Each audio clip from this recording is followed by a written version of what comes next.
I found it in a locked room behind the altar. Red light buzzing overhead, trays of chemicals reeking like sin.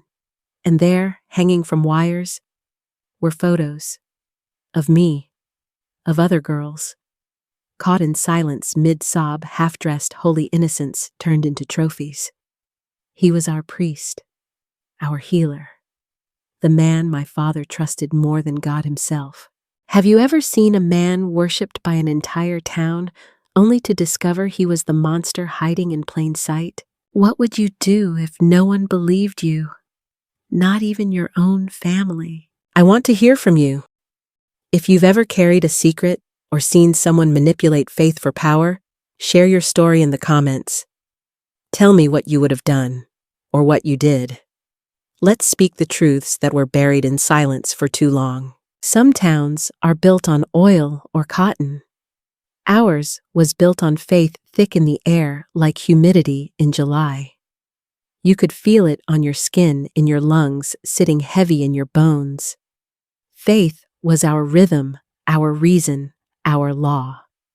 And no one embodied it more than Father Michael. He came to our parish when I was just 9 years old. Fresh out of seminary, with hair the color of chestnut bark and a voice like a hymn. The women said he looked like a movie star and prayed like a saint. The men shook his hand with reverence.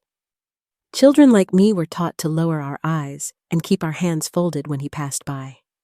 He was God's favorite son, or so it seemed to us. My name is Margaret Clark.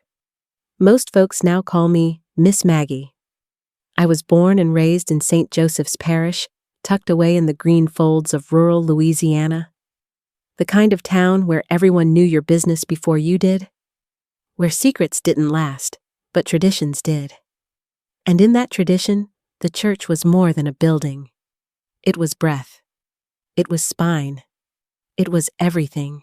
I lost my mama when I was 12. Pneumonia, the doctor said, but I always thought it was sadness that finished her. She'd been fading since the spring, her voice thinner with every verse of Amazing Grace. When she passed, the silence she left behind was deafening. My daddy didn't know what to do with a house full of children in grief. So he turned to what he did know, his Bible and the church. And Father Michael became a fixture in our home after that. He'd stop by with a tin of molasses cookies or a smile that seemed carved straight from heaven. He'd sit with Daddy and read scripture talk about salvation and suffering. And he'd look at us children like we were lambs in need of shepherding. At first, I found comfort in his presence. He spoke gently, with patience. He told me God had a plan, even for little girls like me. He said grief was love with nowhere to go, and that made me feel seen. But then the prayers changed. It started small. One Sunday, after Mass, Father Michael asked me to stay behind for a special blessing. The incense still hung in the air, sweet and choking. I remember the way the stained glass painted the pews in reds and golds, the way the organ's final note lingered like a held breath. He led me to the front of the altar. Said he wanted to pray for my soul, for my mother's peace. He placed his hand on my shoulder and left it there too long. I felt the heat of it through my blouse. I looked up confused, but his eyes were closed, lips moving in silent prayer. I didn't tell Daddy.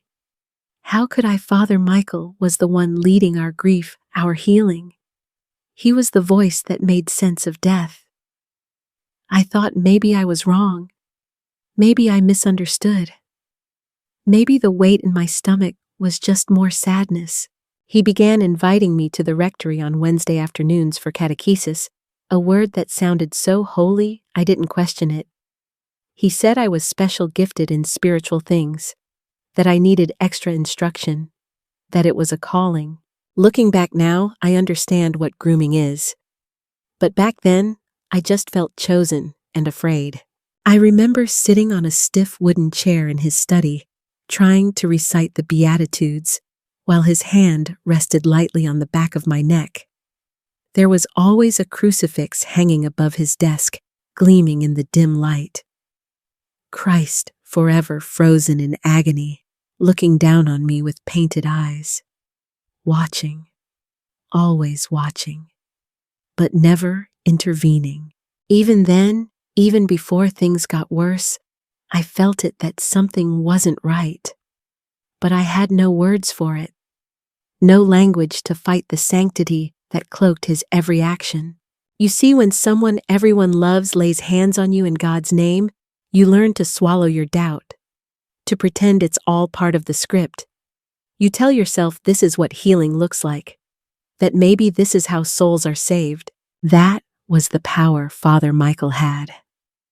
Not just over me, but over the whole town. He was untouchable because he was untarnished in their eyes. He was beyond suspicion, beyond accusation. It wasn't until weeks later that he started using phrases like sacred sacrifice and spiritual intimacy. Words too heavy for a 12-year-old heart to hold. And yet I held them because I was taught that faith meant endurance, that obedience was next to holiness. He said my silence honored my mother, that I was doing something no one else could do, keeping her soul close to heaven. Every time I wanted to run, he reminded me of fire and brimstone, of hell and its open jaws. And I believed him. I want to tell you I was brave from the start, that I stood up and screamed, but I didn't. I was quiet. I was obedient. I was a good little lamb, just like the sermon said I should be. But somewhere deep inside, behind the prayers and the guilt and the shame, something stirred. A splinter of knowing. A hairline crack in the stained glass. Even as a child, I sensed a shadow behind the holiness, a tremor in the hymns. I didn't know what to call it yet, but I could feel it. And one Wednesday, after a lesson had ended and he walked me to the door with that same hollow smile, he said, "I'll see you next week, Margaret." I nodded, but inside, something whispered, "This can't be what God meant." The crucifix above the altar said nothing. The saints in the stained glass looked away, and I walked home wondering, if God saw everything, why didn't he stop it? They say confession cleanses the soul, but I only remember how it muffled my screams.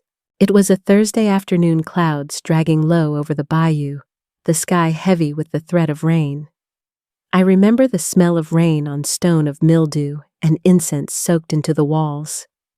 Father Michael had asked me to come early that day, said he had something special to share with me, something only the pure could understand. I was 12 and still believed purity was something you could earn like a prize at Sunday school. I didn't know it could be stolen. The church was empty when I arrived. It always was when he summoned me at odd hours. The way his voice would dip when he said God has called you to deeper lessons made me feel important, needed, chosen. And yet each time I walked past the baptismal font, I felt colder, smaller, as if the very walls could sense something was wrong, even if I couldn't name it. That day, he led me to the confessional, a tight wooden box that smelled of varnish and secrets. I had been there before, of course. Every Catholic child learns to confess early, to whisper their sins into the dark, hoping the priest will bless them back into grace. But this time was different. He didn't sit behind the lattice screen. He opened the door to my side and stepped inside, closed it behind him, locked it. There was barely room for two people. Our knees touched. The only light came from a thin crack in the wood where daylight bled through like a blade. He said we were going to pray for my mother, that sometimes prayers had to come from the body, not just the mouth. He took my hands in his and pressed them together so tightly my knuckles ached. Then he touched my face, my neck. His breath was thick with wine and something sweet, cloves maybe. He told me I was sacred, that pain could be holy, that if I endured it, my mother's soul would rise faster into heaven. I didn't know how to fight that. I want you to understand something. It wasn't just the touching. It was the way he used God as his weapon. The way he filled that confessional with a theology of shame, twisting scripture into chains. I was a child, and he made me believe I was saving my mother by keeping quiet. When it was over, he said I was brave. That silence was proof of my faith, and I left that box more broken than I'd ever been in my short life. That night, I tried to speak to my father. I sat beside him on the porch, watching fireflies flicker against the trees. I told him Father Michael's lessons were confusing, that I didn't want to keep going alone. He didn't look at me, just lit his pipe, took a long draw, and said, "That man saved me after your mama died. If he says it's God's will, then it is." And that was it. The end of the conversation. The end of my attempt to be heard. I learned something that night in our town. A priest's words held more weight than a child's pain. So I went back the next week, and the week after that, I stopped asking questions. I stopped speaking entirely except to recite scripture, or smile when someone called me so devout. But the silence wasn't empty.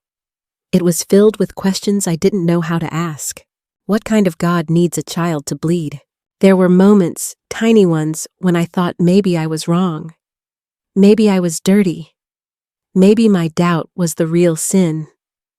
Father Michael said as much. He told me doubt was the devil's whisper. That every time I flinched or cried, it was Satan trying to drag me from my calling. He made me believe I was protecting my family. He made me believe I was helping my mother's soul climb a golden ladder to heaven. That's what made it so hard to leave. You see, abuse isn't always about violence. Sometimes it's about devotion, about faith turned inward until it chokes you. That's how he did it. He wrapped me in a theology of fear.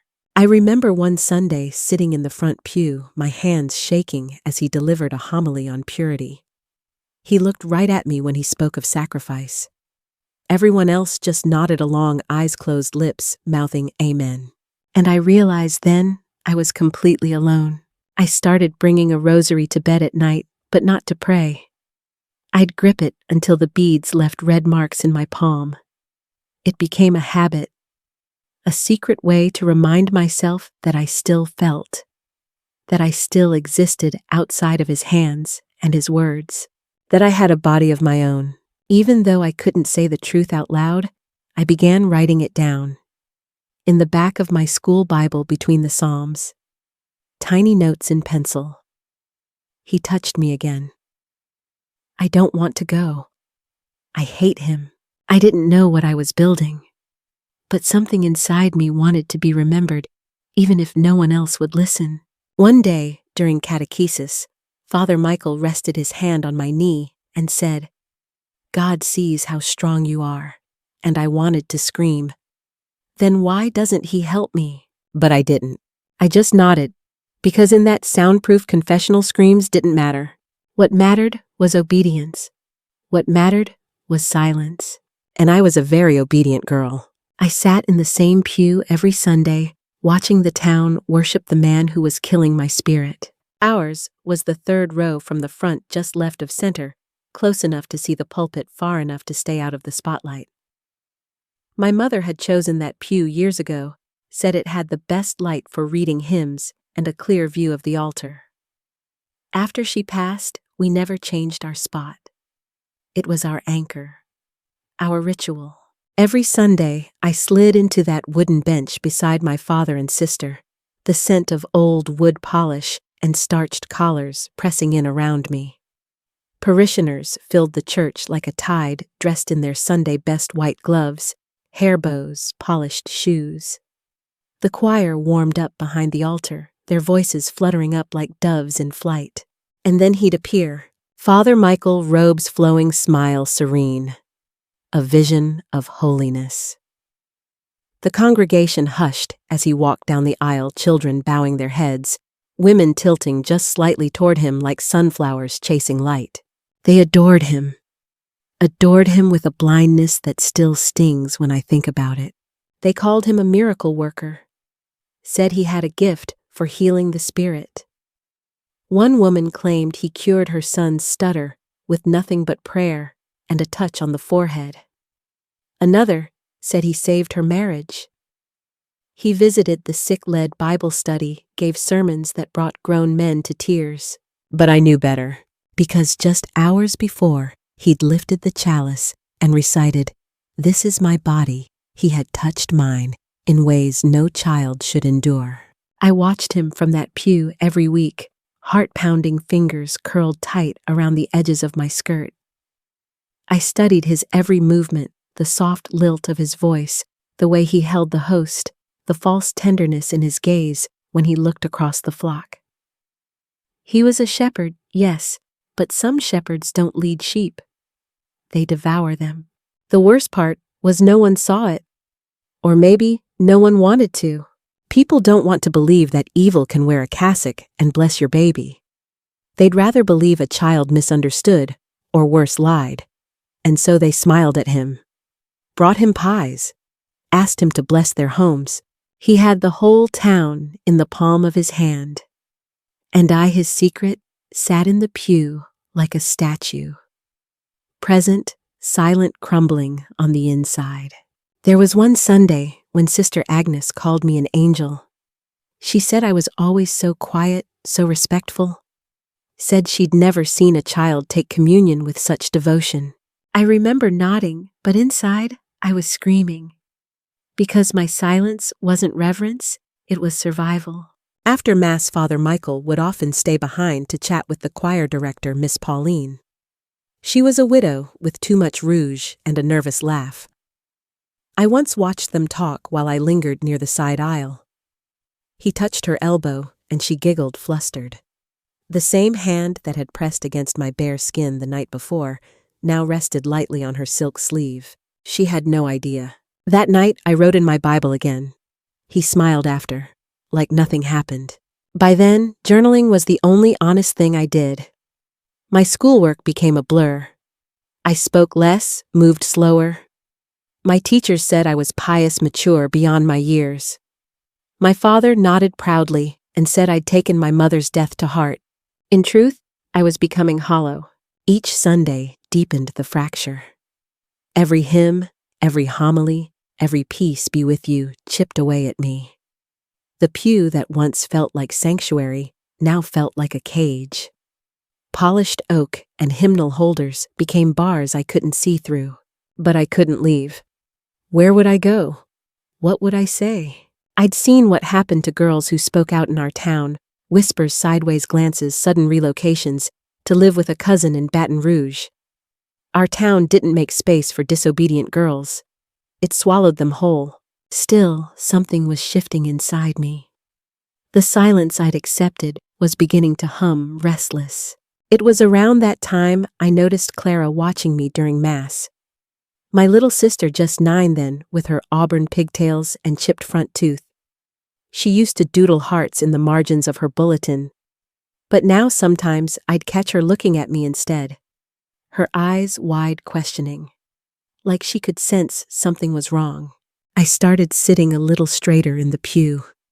Not because I believed again, but because I knew she was watching. And maybe, just maybe, she deserved a better example than the one I'd been given. Father Michael hadn't touched her yet, not that I knew of. But I saw the way he looked at her. The same soft tilt of the head, the same smile that didn't quite reach his eyes. The realization settled in my stomach like a stone. He was patient, strategic. He'd wait for the right time, and then she'd be next. That thought haunted me. It invaded my sleep, wrapped itself around my dreams. I started walking with Clara to school, even though it meant leaving earlier. I sat closer to her during dinner. I watched her like a hawk disguised as a sister. I knew I couldn't save myself, but maybe I could save her. And with that realization, something changed. My silence became deliberate. Not submission, but observation. I began to study Father Michael the way a hunter studies his prey, his habits, his patterns, where he went after dark, who he spoke to, when he was most alone. I wasn't just a victim anymore. I was gathering proof, even if it was only in my heart. The church bell rang every day at noon, its chime rolling over the rooftops like a song. But to me, it was a ticking clock, a countdown, a reminder that time was running out. I had to do something. I just didn't know what yet. And so I waited. I watched. I wrote in my Bible. And I prayed not to be rescued, but for strength. If no one would believe me, I'd find another way. Because Clara's pink ribbon bounced when she skipped. Because the pews had become my prison. And because monsters should never wear vestments. Clara had the same eyes I did. I saw myself in her. And that terrified me. She was only 10 still, all elbows and freckles, full of questions and giggles, and the kind of wonder I had already lost. Her laugh came easy, her trust even easier. She believed in angels and that our mama's soul lived in the rainbows that arched over the bayou after a storm. She sang loudly at Mass and didn't mind if she missed the notes. She believed Father Michael was a man sent straight from heaven, just like I once did. That was the thing about trauma, it made you see danger in reflections. Clara was a mirror, and every time I looked at her, I saw who I used to be. Before I learned that some smiles hid teeth, before I learned that not every prayer is answered, before the world stopped being safe. It started innocently enough, the way all horrors do. One Sunday after communion, Clara stayed behind to help fold the altar linens. I stayed close, too close maybe. Father Michael patted her on the head and said, "You'll make a fine young lady in the eyes of God." She beamed. I felt sick. Later that day, I saw her brushing her hair in front of the mirror, humming the hymn we'd just sung at church. I asked her what she thought about Father Michael. "He smells like cedar and candles," she said, grinning. "He told me I had a strong heart." I smiled, but my stomach twisted. I started following her around more. Not in an obvious way. I didn't want her to worry, didn't want Daddy to ask questions I couldn't answer. But I found excuses, offering to braid her hair in the mornings, walking her to catechism, sitting on the porch swing, just a little longer when she played in the yard. One afternoon, I found her sitting on the floor drawing with crayons. She'd sketched a picture of herself standing beside a tall figure in robes under a rainbow. "It's me and Father Michael," she said proudly. "He said we'll start private lessons soon, just like you did."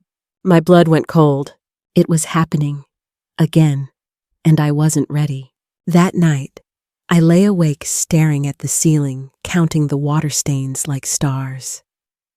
My fingers gripped the edge of the sheet so hard they cramped. I remembered what it felt like the first time, the second, the 100th. I remembered the smell of candle wax and his breath. And now he wanted to drag Clara into that same darkness. I couldn't let it happen, not to her. I began to pay closer attention at church. I noticed how he moved through the pews, his smile shifting subtly when he leaned toward the girls. I recognized the phrases special soul, divine potential, chosen for deeper study. He had a script, and he used it like a snare, and people kept falling into it. I watched Clara during Mass. She still fidgeted during the gospel, swung her feet during homilies. Her innocence was radiant, unguarded, and untouched. He saw it too, I could tell. The following Wednesday, I followed them to the side room where he sometimes gave lessons. I pressed my ear to the door, my breath shallow. His voice was low measured, too sweet. Her giggle made my skin crawl. I didn't hear anything terrible, not yet. But I didn't need to. Because I saw the look in his eyes. The same look he gave me all those years ago, before the confessional, before the threats, before my voice became a ghost in my own throat. I knew that look. It wasn't pastoral. It was predatory. And Clara was next. The thought made me dizzy. I stepped away from the door and stumbled down the hall. My vision blurred. My knees buckled. I sat on the cold stone floor and shook. He hadn't touched her yet, but he would. I was sure of it. I had 3 choices: stay silent, try to talk to Daddy again, or act. Silence had already failed me. Daddy still worshipped Father Michael like he walked on water. If I tried to speak, I'd be dismissed, or worse, punished for questioning a man of God, which meant only one choice remained: action. But I was just a girl. I had no power, no voice, no evidence. All I had were the memories I tried so hard to bury, and Clara's smile still intact. That night, I opened my Bible and read one of the Psalms at random. Deliver me from my enemies, O God. Be my fortress against those who are attacking me. It felt hollow. I closed the book and looked at the moonlight spilling across the floor.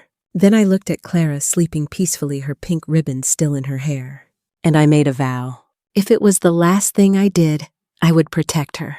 Not through prayer, not through silence, but through whatever means necessary. Because monsters don't stop on their own, and angels don't come to save girls like us. They always said he had an artist's soul. I found the place where he kept his true gallery. Father Michael was many things to many people: a healer, a preacher, a shepherd of souls. But in recent years, he'd also become something of a local celebrity with a camera. His elegant hobby, as the ladies at the Altar Guild called it. He was always snapping photos at church picnics, baptisms, Christmas pageants. He said he wanted to capture the grace in everyday moments. There were dozens of framed photographs hanging in the parish hall. Children holding sparklers on the 4th of July, choir girls in their white robes, Father Michael himself standing with arms stretched toward heaven. All black and white, carefully composed, with the soft blur of an old lens. To the outside world, it was a beautiful archive of community faith. To me, it became a warning.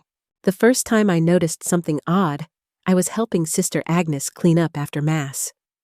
Father Michael had left his satchel behind. When I bent down to move it, a small stack of photos slipped out just enough to catch a glimpse before I stuffed them back inside. One of the pictures was of a girl I recognized, not much older than Clara, standing alone in the Sunday school room, her eyes wide, her blouse unbuttoned just a little too low. At the time, I told myself maybe I'd imagined it. Maybe I'd misread it. That's what I did back then, doubted myself before daring to doubt him. But the seed was planted. Over the next few weeks, I began watching him more closely, not just at Mass, but in how he lingered with the camera. He often offered to take special portraits for the children's families, sometimes inviting them into the rectory, where he kept a private studio. I started asking quiet questions. I found out he had a dark room in the back of the rectory. Not many people had seen it. Priests need their peace, someone told me. Art takes quiet. I nodded like I understood. But inside, something dark and sharp was waking up. I had to see it. It was a Thursday night when I made my move. I knew he was away at a diocesan retreat, and Sister Agnes had taken ill leaving the rectory quiet and locked. But the back window to the kitchen wasn't hard to slip open, not after years of sneaking in to leave him little gifts from the Altar Guild. I wore black, carried a small flashlight. My hands shook so hard I almost dropped it trying to switch it on. The dark room was in the far back, past his study, past the neatly stacked theological books and locked liquor cabinet. A small wooden door with a sliding red sign, "Do not enter, light sensitive." I pushed it open. The smell hit me first, chemical, metallic, sharp. Like the air was breathing acid. Red light bled across the walls. Trays of cloudy liquid sat on a steel counter. Negatives dangled from wires like ghost skins. Shadows hung everywhere. And then I saw the drawers, 4 of them lined with manila folders, each marked with a single letter. I opened one, just one, and my childhood ended. Photographs, dozens, hundreds, stacked and sorted. All black and white, all of girls. Some I knew by name, some I'd only seen at Mass. Some crying, some drugged-looking, some looking directly into the lens, unaware. And me, there I was. So many versions of me. At 12, at 13, caught mid-tear, mid-prayer, mid-silence. My hand flew to my mouth, but no sound came out. I sank to the floor. My knees hit tile. The light buzzed overhead like an insect trapped in amber. He was worse than I imagined. This wasn't impulse. This was a system, a sickening ritual, a pattern perfected over years. While the town baked pies for him and wrote checks to the church, he'd been creating a private altar of agony. I didn't cry. Not then. Not in that moment. Something inside me had moved past tears, past fear. I took a stack of the most damning photographs, mine and those of the other girls. I slid them into my satchel like a priest stealing communion wafers. I didn't take them all. Just enough to prove what I now understood fully. He was a monster. I paused before leaving and looked around that red-lit room. His true sanctuary, where he worshipped not God, but control. Where he immortalized our pain and called it art. I wanted to burn it. But no, that would have made me feel better, but it wouldn't stop him. Not really. I slipped out the way I came, in my hands reeking of chemicals, my heart thudding like a drum. That night I didn't sleep. I didn't speak. But I planned. I thought about going to the police, but I knew better. The sheriff played poker with my daddy every Saturday night. Father Michael baptized his grandbaby. Those photos would be swallowed by bureaucracy buried in diocesan process. The church would protect itself. I needed to hit harder, louder, wider. I would write 2 letters, one to the Bishop Anonymous. I'd accuse Father Michael of embezzlement of financial misconduct. I'd mention compromising materials. Nothing too direct. Just enough to stir his fear of scandal. But the second letter? That one would matter. That one would go to the wife of the most powerful judge in the state. A woman known for her work with abused children. A woman who had a very public feud with the bishop himself. I would send her one of the worst photos. One with a note, "Your daughter could be next." Because that's how you fight a saint protected by faith. You use truth and fear. I looked at the photo again, my own young face frozen in pain, and I knew there was no turning back. The red light still burned in my memory. It wasn't just light. It was fire. You don't light a match in a drought unless you mean to watch the whole field burn. That night, after I left the dark room with trembling hands and poison in my stomach, I sat on my bedroom floor for hours. The photographs I'd taken were hidden beneath the floorboard under my bed, wrapped in the old flannel of Mama's favorite house dress. I could still smell her perfume faintly in the fabric lavender and starch. It made my chest ache. I stared at the worn floorboards, the wood stained by time and barefoot summers, and thought about everything I'd just seen. The faces of girls I'd passed in the school hallway. The expressionless stares of those too young to understand what had been done to them. My own eyes vacant and blurred by tears captured over and over again. He had turned us into trophies. Frozen moments of fear mounted in film. I knew then that telling wouldn't be enough. The people in our town didn't just love Father Michael. They believed in him. He was woven into our baptisms, our blessings, our dinner table prayers. You don't unravel that kind of devotion with one girl's cry for help. You cut it at the root. I took out a sheet of parchment paper from the desk drawer. The nice kind, heavy formal, the kind Daddy only used to pay the property taxes. I wrote slowly, carefully, keeping my words sharp but vague. To the bishop, I described financial discrepancies, private photographic collections, and troubling behavior with minors. I didn't name names. I didn't attach the photo. Just enough to make him nervous. Enough to stain Father Michael's clean robe with a suggestion of filth. The second letter was different. I wrote it on plain paper. My handwriting was steady, but I had to pause every few lines to breathe. This letter was to the wife of Judge Benjamin LaSalle, a woman known across the state for her child welfare work charity luncheons and Cold War with the diocese. Her name was etched on plaques at every children's hospital in Baton Rouge. She had money connections and, more importantly, a personal reason to hate the bishop. I folded the photograph, one of the most damning, and slipped it inside the envelope along with the letter. I didn't write much, just one sentence beneath it in tight cursive. Your daughter could be next. It wasn't a threat, it was a truth. The next morning, before the sun had fully risen, I slipped out of the house with both envelopes hidden under my shawl. The town was still asleep, dew on the grass dogs stretching behind fences, the postmaster's window dark. I walked to the mailbox at the edge of Main Street where the freight train passed twice a day. I stood there for a long time, fingers clenched around the envelopes. My pulse beat in my ears like a war drum, and then I dropped them in. The sound of the letters falling, two soft thuds, was quieter than I expected. But inside, something roared. I stood there a moment longer, staring at the blue metal door, as if it might swing open and give me a second chance to run. But I didn't run. I turned around and walked home. That afternoon, during catechism, Father Michael smiled at me with that same golden warmth he always wore. He laid a hand on my shoulder and whispered something about Clara's developing grace. My skin prickled beneath his touch, but I didn't flinch, because the letters were already traveling, because the fire was already burning. Over the next few days, I waited. I watched. I said nothing. I saw the bishop arrive unexpectedly at the rectory. Watched him speak with Father Michael in hushed tones by the rose bushes, their hands tight at their sides. I saw Sister Agnes glancing nervously down the hallway, and Miss Pauline, the choir director, leave the church with tear-streaked cheeks. I knew they had received the first letter, but the second? I could only pray it had landed where it needed to.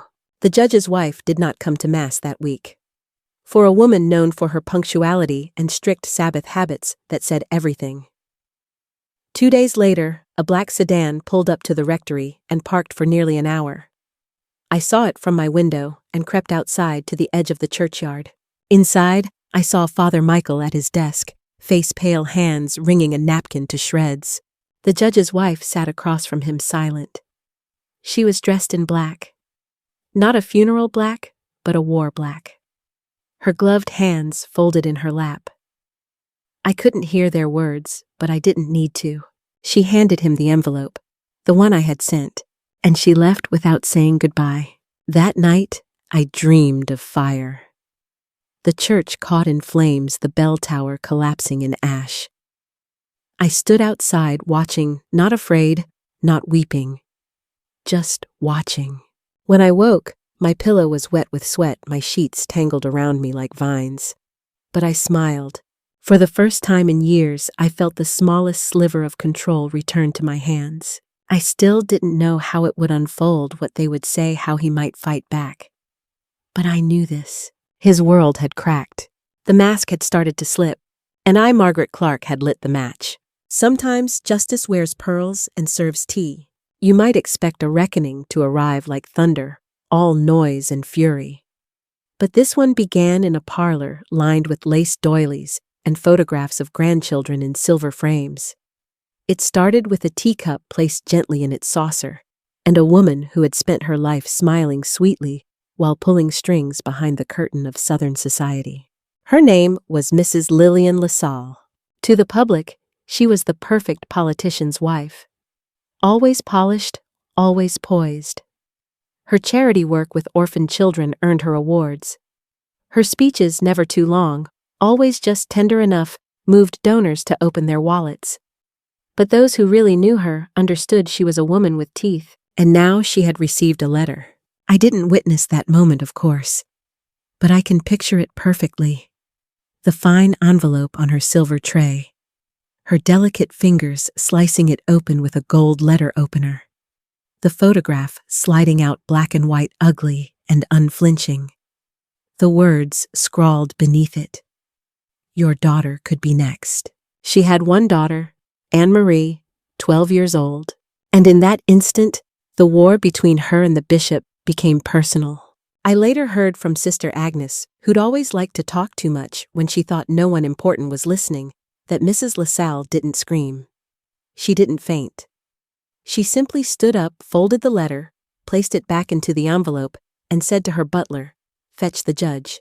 It took less than 48 hours for the ripples to reach the town. The judge made no public statements. But suddenly, there were closed-door meetings. Fathers in suits huddled in corners after Mass. The church secretary quit unexpectedly, citing family obligations. And on Wednesday morning, the bishop arrived in a car with tinted windows, a tight-lipped assistant at his side. But this time, something was different, because this time, the bishop wasn't the only one holding the cards. I watched from across the street as Mrs. LaSalle stepped out of her sedan, dressed in a tailored black skirt suit and a wide-brimmed hat. Her heels clicked across the stone walkway of the rectory. She didn't knock. She opened the door like it belonged to her. Inside, I imagined the confrontation. Her voice calm, deliberate. The bishop trying to placate her with scripture and smiles. Father Michael sweating beneath his collar. And her cool as winter, placing the photograph on the table between them like a knife. When the meeting ended, the bishop looked rattled. Father Michael looked pale. Mrs. LaSalle looked satisfied. I stayed hidden behind the oak tree, barely breathing. I didn't know what words had been exchanged, but I saw enough in their eyes to know that battle lines had been drawn, and Mrs. LaSalle had no intention of letting the matter die in silence. Later that week, I passed her in the town square.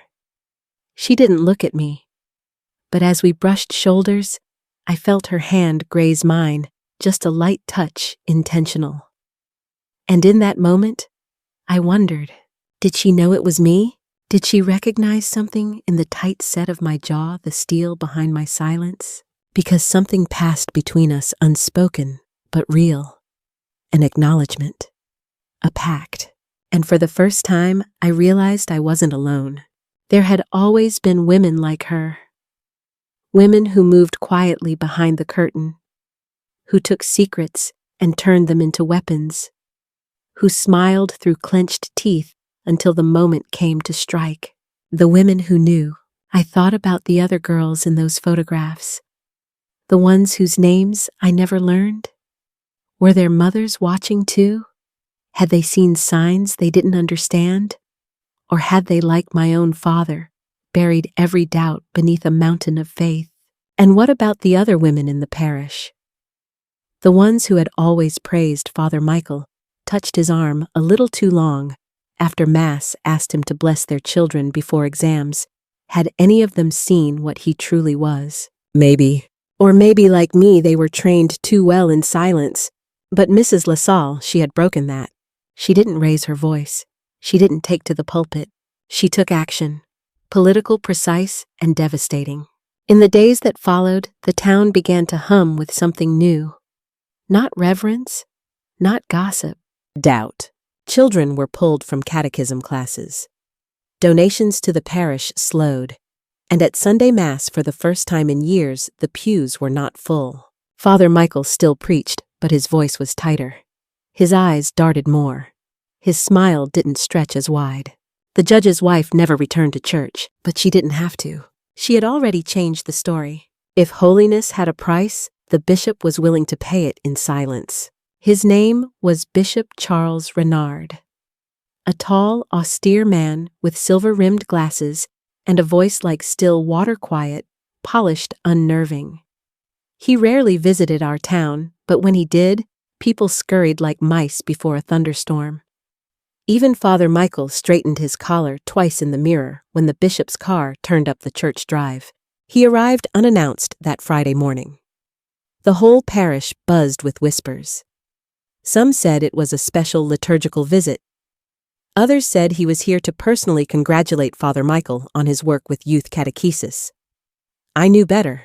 I watched from my usual spot behind the hedgerow near the parish house. The bishop stepped out of his black car with the slow grace of a man who thought himself anointed. His robes flowed, His rings gleamed. His assistant, a younger priest with darting eyes, walked 3 steps behind, holding a thick leather folder. The bishop said nothing as he entered the rectory. No greetings, no blessing gestures to the townsfolk who had gathered near the gate. Just a nod and a closed door. I imagined the inside of that room. The bishop seated at the high-backed chair in Father Michael's study. The photographs I'd sent him, or rather the veiled language of the letter, laid out on the desk like snakes waiting to strike. I imagined Father Michael sweating, denying, pleading, but the bishop wouldn't raise his voice. That wasn't his way. He would do what the church had always done when its own were accused, not condemn, but contain. Not protect the innocent, but preserve the institution. They called it discretion. They called it doctrine. I called it cowardice. That afternoon, Sister Agnes found me near the sacristy. Her eyes were rimmed with worry. She whispered that the bishop was taking things very seriously and had begun reviewing finances and personnel conduct. I nodded like it was all new to me, but my stomach tightened with fury. Reviewing finances, not victims. They'd received my first letter, the anonymous one. The one about embezzlement and rumors. And just as I predicted, the bishop focused on the money. He didn't ask about the girls. Didn't ask about the photographs. Didn't ask who might be hurting. Because to him, scandal wasn't measured in souls. It was measured in headlines. Later that night, I crept back to my room and pulled out the letter I'd kept hidden in my Bible, a copy of the second one. The one I'd sent to Mrs. LaSalle. I reread the single line beneath the photograph, "Your daughter could be next." That letter had made a crack. The bishop's silence was confirmation. He wasn't here to root out evil. He was here to keep the curtain from falling. The next day, at Mass, Father Michael delivered the homily with an unusual stiffness. His usual grace had faltered. He stuttered slightly during the epistle mispronounced reconciliation. His smile was brittle. He didn't look at me, but I looked at him and saw a man being squeezed by something larger than himself. Not justice, not yet, but fear. And that was something. After communion, the bishop himself took the lectern. He spoke in platitudes, thanked the congregation for their devotion during turbulent times, praised the diligence of our parish leaders, promised ongoing spiritual assessment. Not once did he mention Father Michael by name. Not once did he acknowledge the rotting floor beneath the polished altar. I watched the faces in the pews. Some nodded along, relieved. Others looked uneasy. A few exchanged glances. Doubt once planted grows quickly, and even silence when too loud becomes confession. That evening, I sat on the porch steps watching Clara blow bubbles in the garden. She giggled as they drifted toward the trees. The pink ribbon in her hair caught the sun. She was safe for now. But safety, I knew, was fragile. It could be undone with a single touch, a single word, a single failure by those meant to protect. The church wouldn't protect her. The bishop had made that clear. He hadn't come for justice. He had come for optics, to patch the dam before the water broke through. But I was done waiting. Because if the church wouldn't confess, I would make sure it was exposed. I used to whisper my prayers. Now the whole town was whispering, but it wasn't to God. It started small, like all tremors do. A missed Sunday by the Jefferson family. A canceled parish committee meeting. A hesitant handshake after Mass instead of the usual embrace. St. Joseph's, once a place of absolute certainty, began to feel uncertain. Like a painting that suddenly seemed out of proportion. We all noticed, even if no one dared say it aloud. But something had shifted. The judge never came to church again, not once after his wife's visit to the rectory. That alone sent ripples. Men who once lined up to shake Father Michael's hand after the homily now nodded stiffly and walked past. A mother I knew from school pulled her daughter out of catechism with no explanation. And then came the whispers. They floated through the grocery store aisles, over backyard fences, across sewing circles. Soft, at first vague unease, uneasy speculation. I heard he's being investigated. Something about finances, maybe more. Strange things happening with the bishop, I think. Did you hear what Lillian LaSalle said at the luncheon? It didn't take long for rumors to grow roots. By the end of the week, someone had called the newspaper. It wasn't a full exposé, just a brief column buried halfway through the local section, diocese investigating allegations of misconduct. No names, no photos, but it was enough. Enough to wake up the ones who'd been sleeping. Enough to make the whispers turn to questions. And questions, they're dangerous to men like Father Michael. At Mass, the next Sunday, he didn't smile. He didn't even look up. His homily was short, filled with vague references to trials, betrayals, and standing firm in faith. But no one said, Amen. No one clapped afterward like they usually did. When he stepped down from the pulpit, the room was thick with silence. And not the holy kind. He walked past me in the pew, and for a moment our eyes met. It was the first time I saw fear in him. Real fear. The kind that creeps in when control starts to crack. That afternoon, the church bulletin was pulled from the vestibule before anyone could take one home. Sister Agnes said there had been a printing error. But I knew. They were trying to smother the fire before it spread. Too late. By Monday, a letter from the judge's office had been delivered to the diocesan headquarters. An independent investigation was being launched. The church had no say in the matter. That was the match on the powder keg. Because suddenly, it wasn't just whispers. It was thunder. The courthouse was buzzing. Reporters began circling. The paper ran a second story, this one naming Father Michael M., citing sources from state-level judiciary offices. Still no mention of the abuse, but it was coming. You could feel it in the air. Like a storm pressing against the windows. I remember walking down Main Street that week. Heads turned. Some looked at me like they were seeing me for the first time. Not as the quiet girl in the third pew, but as something else. A puzzle piece they hadn't known they were missing. I wondered who guessed. Who connected the dots? Who opened their own memories and saw the truth hiding in plain sight all these years? And I wondered who still refused to believe. There were still defenders. Always are. Women who said it was unthinkable. Men who insisted it was political. That he was being targeted for his success, for his influence. That these were lies crafted by bitter people with axes to grind. But their voices were fainter now, and fewer, because something undeniable had begun doubt. That's how you tear down a god in a small town. Not with fury, but with doubt. You show the cracks. You let them widen, until the statue topples under its own weight.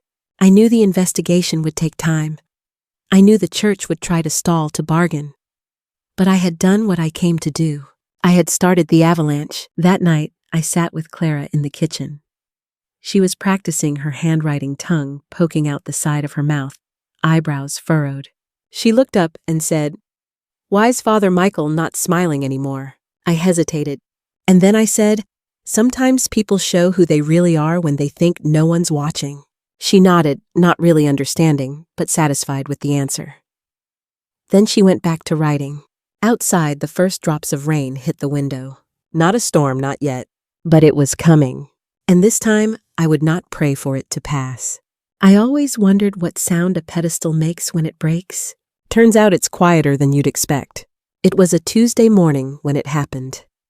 The town square was already stirring bakers, setting out fresh loaves, the florist sweeping fallen petals off the walk, someone tuning the church organ through the open windows. It all looked so normal. Ordinary. A day like any other. But this day wasn't like any other. I knew something was coming. You can feel justice in your bones when it's long overdue. It hums beneath your skin, waiting. I'd heard whispers the night before, Sister Agnes looking pale as she locked up the sacristy, the judge's clerk, seen carrying a folder marked sealed affidavit. I stood in the front window holding my breath. And then I saw the cars. Unmarked but not invisible. They pulled into the church lot like they belonged there. The men who stepped out weren't locals. No uniforms, No shiny badges, just serious eyes and state-issued silence. They walked with purpose. No hesitation. Straight toward the rectory. I grabbed my shawl and ran. By the time I reached the churchyard, a small crowd had gathered. It doesn't take much in a town like ours. Word spreads faster than gospel. Old women in curlers, young mothers with babies on hips, men pretending not to be interested. We all watched. And then he appeared. Father Michael framed in the doorway of the rectory collar, perfectly in place, rosary in one hand. But the mask was cracking. He looked smaller somehow. Paler. Not like a man of God, but like a man caught between stories, his and mine. They spoke to him quietly. No cuffs, not yet. Just words. I imagined them saying something like, "You need to come with us," or, "There's been a formal complaint." I wondered if he recognized the voice that had started it all. He didn't resist. Not really. But when he turned to face the crowd, he blinked like a man who'd stepped into sunlight after too long in the dark. And then his eyes found mine. We stood there across the cracked flagstones, a dozen years of history between us. For the first time, I didn't look away. I saw fear. Not the fear of a holy man misunderstood, but the raw, gnawing terror of someone who'd been untouchable for too long and suddenly wasn't. He looked like a child then, and I did not. The reporters arrived within the hour. So did more police. The word investigation gave way to arrest. They listed the charges: embezzlement, obstruction of justice, corruption, and then in a hushed tone, something worse, multiple accounts of indecent acts against minors. There was no trial yet, no conviction. But that day, the public sentence was clear. Father Michael was no longer a priest. He was a suspect. He was a scandal. He was fallen. At the courthouse, they read the charges aloud. I wasn't inside, but I heard the words later recited in whispers and gasps. Words that once would have made me shrink. But now, they gave shape to my silence. They turned my memories into record. I sat on the courthouse steps as he was led out in handcuffs. There were no jeers, no cheers, just silence. A kind of stunned reverence that had shifted direction. Someone had knocked the saint from his pedestal, and the town was watching where the pieces landed. As he passed, he glanced sideways. Maybe he thought I'd flinch. Maybe he expected guilt or sadness or mercy. But I offered him none, because mercy was what I'd begged for as a child. And he had offered me silence. The metal cuffs clinked as he stepped into the back of the car. One of the agents shut the door with a dull thud. And just like that, he was gone. The headlines the next morning used words like shocking, unprecedented, devastating to the community. But not to me. To me, it was clarity. A long-awaited exhale. I didn't dance. I didn't cry. I just stood outside that courthouse and let the wind wrap around me. It smelled like dust and old magnolia blooms. Like change. That night, I sat on the edge of my bed and took out the last photograph I had kept hidden. It was the first one I'd ever seen of myself in his dark room. In it, my face was turned slightly to the side. My eyes, so young, so wide, looked past the camera. Not into it. As if even then I knew there was something watching that wasn't God. I took a match from Mama's old sewing tin and lit the corner. The flame curled the paper inward, eating the image slowly. The edges blackened. My child self vanished in smoke. When it was gone, I felt no fear. Only freedom. Some prisons are made of stone. Others are made of silence. He ended up in both. After the arrest, Father Michael disappeared from public view. No more headlines. No televised trial. The church, once so eager to parade him at every dedication, and dinner withdrew like a tide pulled by shame. They released a brief statement about deep concern and full cooperation with the authorities. Then nothing. The diocese cut ties quietly. No ceremony, no announcement from the pulpit. Just a new priest sent in 2 weeks later, older, paler, already afraid of what he was stepping into. Father Michael, I learned through whispers and court transcripts, had been sentenced to 32 years in prison. Not just for financial crimes, but for unlawful acts involving minors. That's what the paper said. Unlawful acts. 2 words that could never contain the weight of what he had done. I didn't attend the sentencing. I didn't need to. The judgment had already been passed in me a long time ago. But I did learn about where they sent him. It wasn't the county jail or some halfway house for troubled clergy. It was a full prison, gray walls, metal gates, the kind with towers and guards and barbed wire. A place built to hold men like him. At first, he was placed in general population. That didn't last long. You see, even criminals have a code. And child abusers, they rank below rats. Within a week, he'd been beaten twice and had his cell ransacked. The guards intervened, of course, officially. But unofficially, they let it happen just long enough for the message to sink in. He was transferred to solitary for his own protection. That's what they called it. A small cell with no windows and a light that never turned off. 23 hours a day alone. 1 hour to pace a fenced yard like an animal. I heard about it from a journalist who called my house. I didn't answer. She left a message. "He's broken," she said. "Does that give you peace?" I didn't call her back. Peace wasn't the word I would have used. Later, I saw a photo taken from a prison transfer. Father Michael in a beige jumpsuit, his once proud posture, sagging eyes sunken. The collar was gone. The rosary was gone. He looked like any other man stripped of title, power, and illusion. I didn't smile, but I didn't weep either. Instead, I went to the small chapel on the edge of town, the one Mama used to visit when she didn't want to see anyone. It was empty, dusty, half forgotten. I sat in the last pew and stared at the crucifix. I used to be angry at that figure, Christ hanging there silent, still watching while I suffered. I used to wonder if he was blind, or worse, indifferent. But that day, I saw something different. Not silence, stillness, not blindness, witness. He had watched it all, yes. But now, so had others. The secrets were no longer mine to carry alone. They had weight in the world. They had consequence. And the man who wore a cassock and told me I was chosen, he now slept behind stone walls. No titles, no congregation, no power. The church tried to scrub his name. His framed photo was removed from the parish wall. Old bulletins disappeared from the archives. They tried to rewrite him out of the story, but not from mine. In my story, he stayed, as a warning, as a wound, as a truth. Sometimes people asked what happened to Father Michael. Most folks just said he was moved. I always nodded. Let them believe what they needed. But I knew where he was. He was in a place with locked doors and high walls. He was in a place where no one called him father.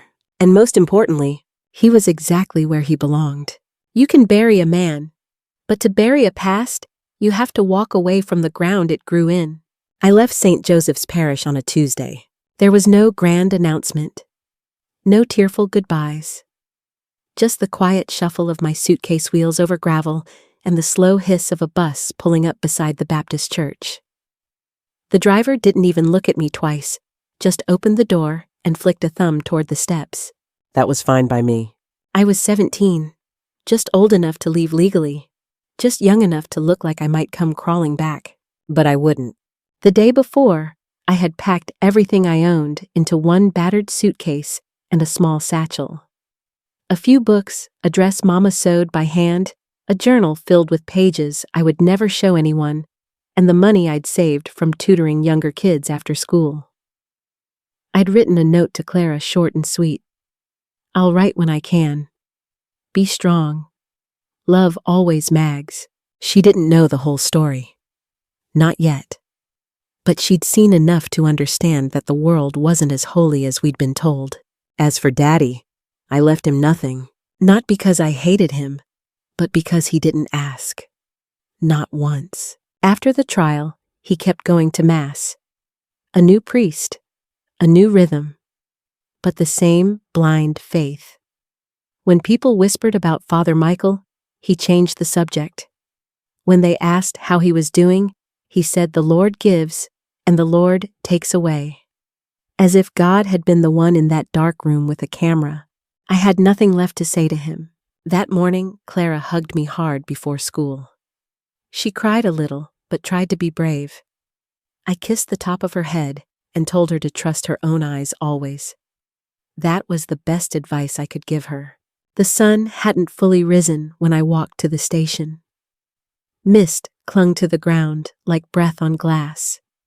The crows were loud in the trees, their cries echoing through the stillness. I passed the church on the way. Our church. The doors were shut. The bell tower loomed above, casting long shadows over the steps. I paused there for a moment, staring up at the cross. Once that place had owned me. It had held my voice in its rafters. Had told me pain was holiness, silence was salvation. That God's will came wrapped in hands and robes and quiet violations. I stood there a long while. Then I turned my back on it, not on God, but on the people who used his name to cover their sins. On the pews that felt like prison bars. On the altar that watched and never spoke. The bus driver grunted as I climbed aboard. I found a seat near the back and pressed my forehead to the window. As the engine rumbled and the wheels began to turn, I watched the town shrink behind me. The gas station, the feed store, the bakery where Mama once bought my birthday cake, the fence line where I learned to ride a bike, and then the steeple, fading into the trees, into nothing. I didn't cry. I didn't wave. I just breathed. For the first time in years, I felt like I could fill my lungs all the way. The road stretched out ahead of me like a blank page. I didn't know where I'd end up, only that I would keep moving. Somewhere I could start again. Somewhere I could turn pain into purpose. I carried no pictures, no keepsakes from the church, just memory, and that was enough. I knew who I was now. Not just a survivor, not just a secret keeper, but someone who had walked through fire and come out carrying the match. And maybe that meant I could help someone else find their way out too. Some judgments come from courts, others come from conscience. I didn't expect to hear from anyone back home. After I left St. Joseph's Parish, I kept my distance physically, emotionally, spiritually. But word travels especially when it involves men in collars and women with power. I was working nights at a diner in Baton Rouge when I heard the news. A regular Mr. Lantham retired schoolteacher always ordered buttermilk pie slid a newspaper across the counter and said, "Didn't you grow up near St. Joseph's?" There it was, front page. Bold letters stamped over a grainy photo of the courthouse steps. Former priest sentenced to 32 years in state prison. The article was matter of fact. No emotion. Just dates, charges, testimony summaries. But for me, every word rang like a church bell. According to the piece, the Judge Benjamin LaSalle had issued the sentence himself. Not a stand-in, not a deputy. Him, the same man whose wife I had written to. The same man who had once shaken Father Michael's hand in front of the altar. He didn't recuse himself. He didn't flinch. He sentenced Father Michael on counts of financial fraud, child endangerment, and multiple instances of sexual misconduct. 32 years, a lifetime in shame. And then buried halfway through the article, a single sentence. An anonymous tip paired with sealed photographic evidence initiated the investigation. My heart stopped. No one knew it was me. The secret had held. My name was not in the papers, not in the courtroom, not in the whispers that followed. But I knew. That single sentence was the ribbon on a package I had spent years wrapping. I learned later from a friend back home, Sarah Leno, who used to sit behind us in church, that people were still divided. Some believed Father Michael had been framed, that a man of God couldn't do those things.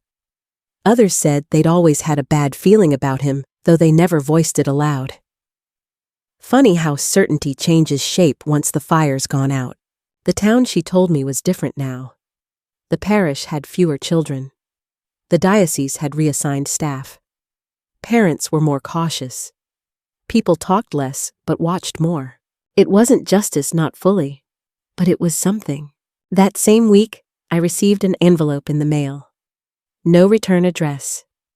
Inside was a printed announcement. The LaSalle Foundation for Children's Advocacy, founded by Lillian LaSalle in honor of all children silenced by shame. Their first mission to fund legal resources for child abuse survivors in rural communities. There was no note. Just the announcement folded crisply and a small card. Thank you for the fire. I stared at it for a long time. Did she know it was me? Had she guessed back then with just a line and a photo? Maybe. Maybe not. But it didn't matter. Because what I'd started in the shadows had grown roots, gained breath. It was no longer just my story. It had become a reckoning, a slow, quiet one, but real. A few days later, I walked to the river and sat on the embankment with my feet in the water. The current was gentle, steady. I thought about all the people I never got to save. The girls in the photos, the ones who never told, the ones still locked in silence. I whispered their names, even the ones I didn't know, and watched the water carry them downstream. I didn't need my name carved into a plaque. I didn't need applause, but I needed to know that the system that failed me once was finally cracking open. And it was. Because a judge made a ruling. Because a town had been forced to look itself in the mirror. Because a woman in pearls turned whispers into war. Because I, a girl from the third pew, dared to speak without ever saying a word. I didn't save the girl I was, but I saved others. Maybe that's how healing works. It wasn't easy becoming a child protection lawyer. There were days I wanted to quit. Days when the stories felt too close, too raw, tiny echoes of my own childhood, dressed in different names, different towns, different robes. But I kept going. Because every time I sat across from a trembling little girl with wide eyes and no words, I saw her. The child I used to be. The child no one saved, so I saved them instead. I worked in parishes, in schools, in foster systems. I combed through files that made my stomach twist, sat in meetings where grown men rolled their eyes at the word trauma.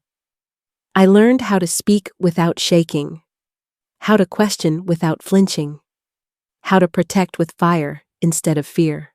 Some cases stayed with me, like the 9-year-old who hid under the judge's bench and wouldn't come out unless I said the word safe 3 times in a row. Or the boy who carried a toy cross in his pocket and told me God said I was bad. Or the teenage girl whose mother kept dragging her to confession even after the bruises started showing. Every child I helped was a brick in the wall I built between the predator and the innocent. And that wall held. I wasn't famous. I wasn't wealthy. But I was good at what I did.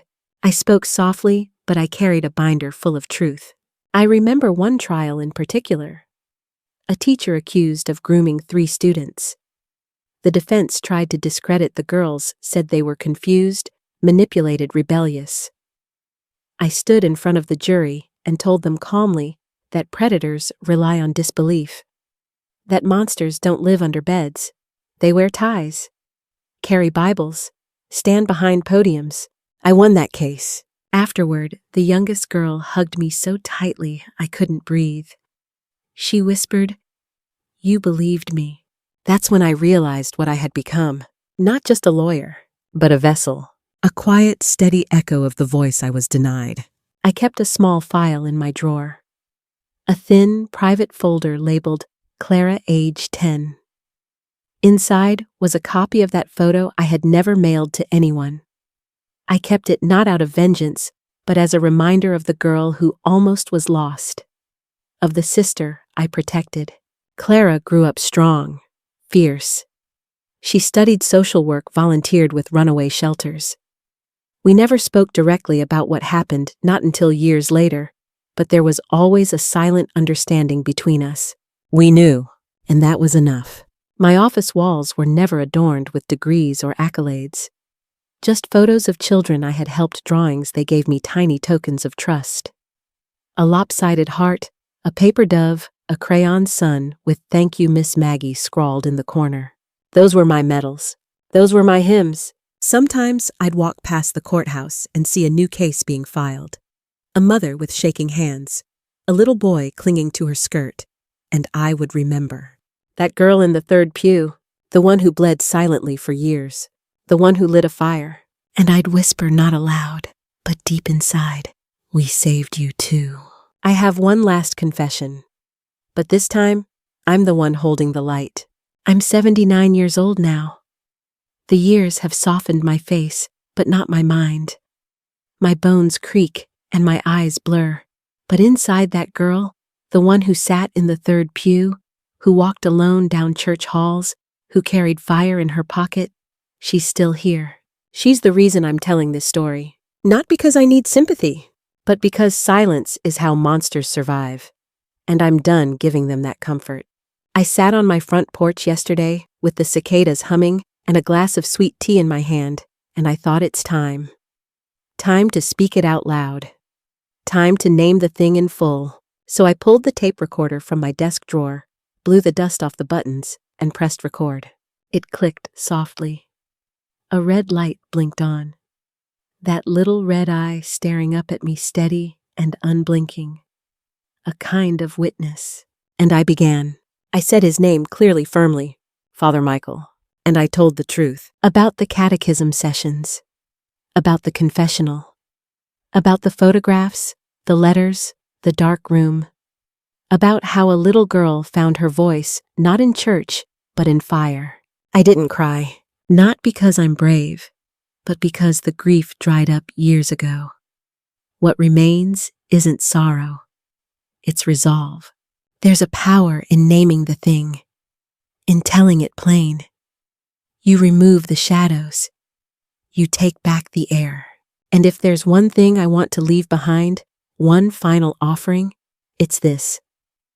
What happened to me does not define me.